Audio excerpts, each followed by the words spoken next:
Hello అందరికీ, ఎలా ఉన్నారండి? అందరూ బాగున్నారా? ఇవాళ ఒక వంట చేద్దాం అనుకున్నానండి. అదే అండి, బెండకాయ ఫ్రై చేద్దాం అనుకున్నా. మీకు ఒకసారి చూపిద్దామని నా వంట స్టైల్ ఎలా ఉంటుందో. కాకపోతే వంటల్లో కొంచెం ఇప్పుడే నేర్చుకుంటున్నానండి. సో ఫస్ట్ బెండకాయలు ఇలా కడిగేసి నీట్గా తుడిచేసుకున్నాను, అసలు తడి లేకుండా. దాన్ని ఇలా చిన్న చిన్న ముక్కలుగా కట్ చేసుకున్నాను. మరీ చిన్నవి కాదులేండి, కొంచెం అటు ఇటుగా ముక్కలు మీడియం సైజులో కట్ చేసుకున్నా. ఎందుకంటే మళ్ళీ చిన్నవి కట్ చేస్తే బంక అయిపోయి దగ్గర పడిపోతాయి అని అన్నీ కట్ చేసుకున్న తర్వాత ఇలా పక్కన పెట్టుకున్నాను అన్నమాట. ఇప్పుడు ఒక ప్యాన్ పెట్టుకుని దాంట్లోకి ఒక 1/4 గిన్నె శనగపిండి వేసుకుని ఫ్రై చేసుకుంటానండి.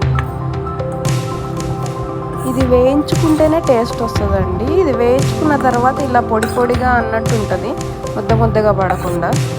సో అదంతా వేయించుకొని పక్కన పెట్టేసుకుని ఇదంతా గిన్నెలోకి తీసుకుని సపరేట్గా పెట్టుకుని ఆరిపోయిన తర్వాత అందులో పసుపు, ఉప్పు, కారం, జీలకర్ర పొడి, ధనియాల పొడి వేసి మెల్లగా మిక్స్ చేసుకుంటూ ఉండాలి. మిక్స్ చేసేసిన తర్వాత పొడిలోకి కొంచెం వాటర్ పోసుకుని లిక్విడిఫై చేసుకోవాలి.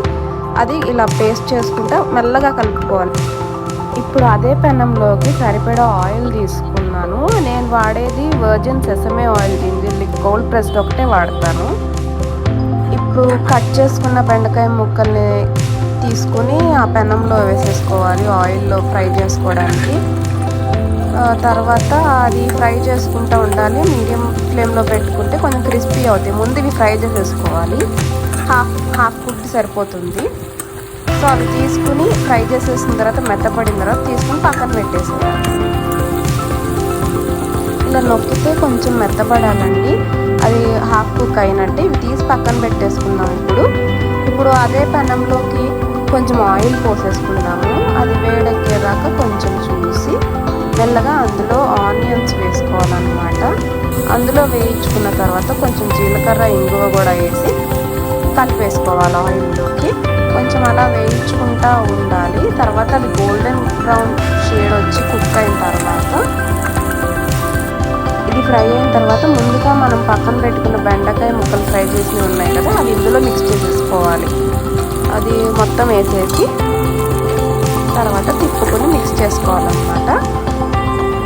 ఇవి కొంచెం వేగిన తర్వాత పచ్చిమిరపకాయ కారం బట్టి వేసుకోవాలి. నేను ఒకటి సరిపోద్దని వేసాను, మాకు బాగా కారం ఇవి. అందులోనే కొంచెం అల్లం వెల్లుల్లి పేస్ట్ కూడా వేసి బాగా వేయించాలి. ఇప్పుడు ఈ ముక్కల్లో కారం, జీలకర్ర అన్నీ వేసి ధనియాల పొడి కూడా వేసి మిక్స్ చేయాలి బాగా. అది మీడియం ఫ్లేమ్లోనే చేయాలి, లేకపోతే అంటుకుపోతుంది అనమాట. సో ఇదంతా మిక్స్ చేశాక ఉడికిచ్చాలి కాసేపు. వేయించిన తర్వాత ఇందులో ఇందాక కలుపుకున్న శనగపిండి ఉన్నది కదా, అది మీడియం ఫ్లేమ్లో ఉంచుకునే కలిపేసుకోవాలి. అది మిక్స్ చేసుకుంటూ ఉండాలి. అప్పుడు కొంచెం ఫ్రై అయినట్టు అవుతూ ఉంటుంది. సో ఇప్పుడు కలుపుకున్న తర్వాత ఇది కూర మధ్యలో ఉందన్నమాట, ఫ్రై అవ్వలేదు, లిక్విడిఫైగా లేదు. సో ఇది తిప్పుకున్న ఉన్న తర్వాత ఇలా ఫ్రై లాగా అవుతుంది. దాని మీద కొంచెం కొత్తిమీర కూడా కలుపుకుని లాస్ట్లో ఒక నిమ్మకాయ ఇలా పిండుకున్న తర్వాత మళ్ళీ కలిపేసుకుని స్టవ్ ఆఫ్ చేసేసుకోవాలి. లాస్ట్లో ఇలా నిమ్మకాయ పిండుకుని సర్వింగ్ బౌల్లో తీసేసుకోవటమేనండి. ఇదండి బెండకాయ శనగపిండి కూర ఫ్రై చేస్తాను. చూడ్డానికి చాలా బాగుంది కదా, తినడానికి కూడా చాలా బాగుంటుంది.